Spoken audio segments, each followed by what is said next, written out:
CPS मामले को लेकर हिमाचल प्रदेश में सीपीएस मामले को लेकर हाईकोर्ट में सुनवाई टल चुकी है और कल तक के लिए इस मामले की सुनवाई टल गई है। कल हाईकोर्ट में सुनवाई का आखिरी दिन है।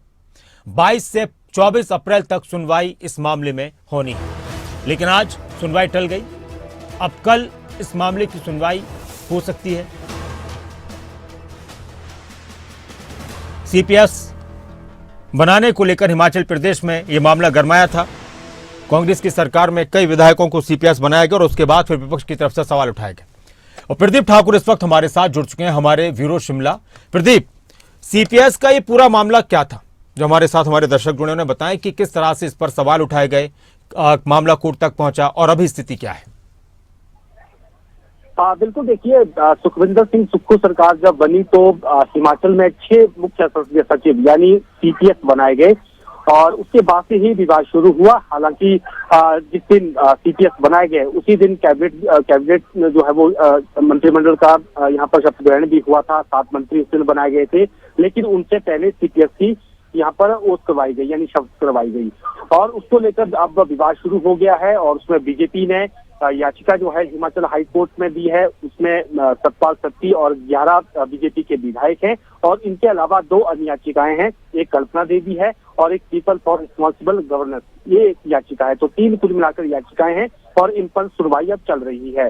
सवाल ये उठाया गया है, याचिका में जो आरोप लगाया गया है कि ये जो 6 सीपीएस बनाए गए हैं ये असंवैधानिक नियुक्तियां हैं और हिमाचल प्रदेश विधानसभा ने जो बिल पारित किया है यानी इसका बाकायदा एक्ट हिमाचल में बना है, तो ये भी असंवैधानिक है। इसमें असम और मणिपुर को लेकर जो आदेश वहां की हाईकोर्ट के और उसके साथ साथ सुप्रीम कोर्ट के हैं उनको भी इस याचिका में संलग्न किया गया है कि किस तरह से उनको अवैध करार दिया गया था, असंवैधानिक नियुक्तियों को करार दिया गया था। इस तरह की याचिका में बातें कही गई हैं।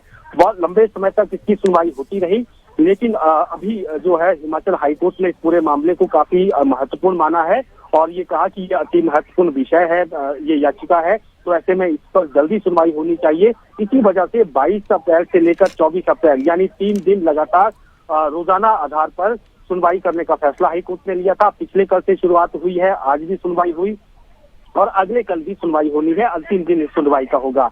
सभी पक्षकार अपनी अपनी बात इसमें कह रहे हैं और इसमें सरकार का पक्ष भी लिया गया है कि आपने नियुक्तियां क्यों की गई। उन्होंने बाकायदा इसमें जो एक्ट है उसका हवाला भी दिया और ये भी कहा कि ये लाभ का पद भी नहीं है, मंत्रियों जैसी शक्तियां सीपीएस को हमने नहीं दी है, ये केवल पद का सृजन किया गया है। तो ऐसे में ये नियुक्तियां संवैधानिक नियुक्तियां एक तरह की है और ये सही है, कोई गलत इसमें नहीं है। लेकिन दूसरी तरफ जो याचिकाकर्ता पक्ष है उनका कहना यह है कि विधायकों को जो संविधान में जो व्यवस्था की गई है कि कुल विधायकों की संख्या का 15% ही मंत्री हो सकते हैं।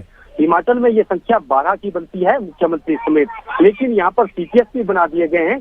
तो ये कहीं ना कहीं अब संख्या उनकी बढ़ गई है और उनके पास शक्तियां मंत्रियों जैसी हैं। मंत्रियों की तरह वो फैसले ले रहे हैं, मंत्रियों की तरह उनको सुविधाएं, गाड़ियां दी गई हैं, उनके साथ साथ वो और जो है उनको जो पावर है उसको एंजॉय कर रहे हैं। ये सारे आरोप इस याचिका में लगाए गए हैं और इसमें ये कहा गया है कि जो एक नियम है कि विधायक को आप कोई भी लाभ का पद नहीं दे सकते हैं, तो ऐसे में ये लाभ का पद है और ऐसे में नियुक्तियां भी रद्द होनी चाहिए और जो एक प्रोसेस है विधायकों को डिस्क्वालीफाई भी करना चाहिए। इस तरह का एक बात जो है यहाँ पर जो पक्षकार है याचिकाकर्ता पक्ष वो अपनी बात इस तरह से कह रहा है। तो अब देखना ये होगा कि अगले कल सुनवाई में क्या होता है, क्योंकि आज भी जस्टिस विवेक सिंह ठाकुर और जस्टिस बिपिन चंद्र नेगी उनकी अदालत में ये हाईकोर्ट में ये मामला लगा है और अब अगले कल भी इसमें सुनवाई होनी है। उसमें देखना ये होगा कि हाईकोर्ट क्या कल ही कोई फैसला सुनाता है या फिर फैसला सुरक्षित रखा जाता है या फिर बाकी जो दलीलें दी गई है। हालांकि सरकार का पक्ष इसमें ये भी ये है कि आप हमें थोड़ा और समय दीजिए सुनवाई के लिए और डेट दीजिए, लेकिन हाईकोर्ट पहले इस बात को लेकर मना कर चुका है और इसीलिए उन्होंने कहा कि हम 3 दिन जो है सुनवाई के लिए रखते हैं। तो ये सुनवाई आज दूसरे दिन की है, कल अगले कल भी सुनवाई हुई और उसके बाद देखना ये होगा कि इसमें हिमाचल हाईकोर्ट क्या फैसला सुनाता है। शुक्रिया इस पूरी जानकारी के लिए।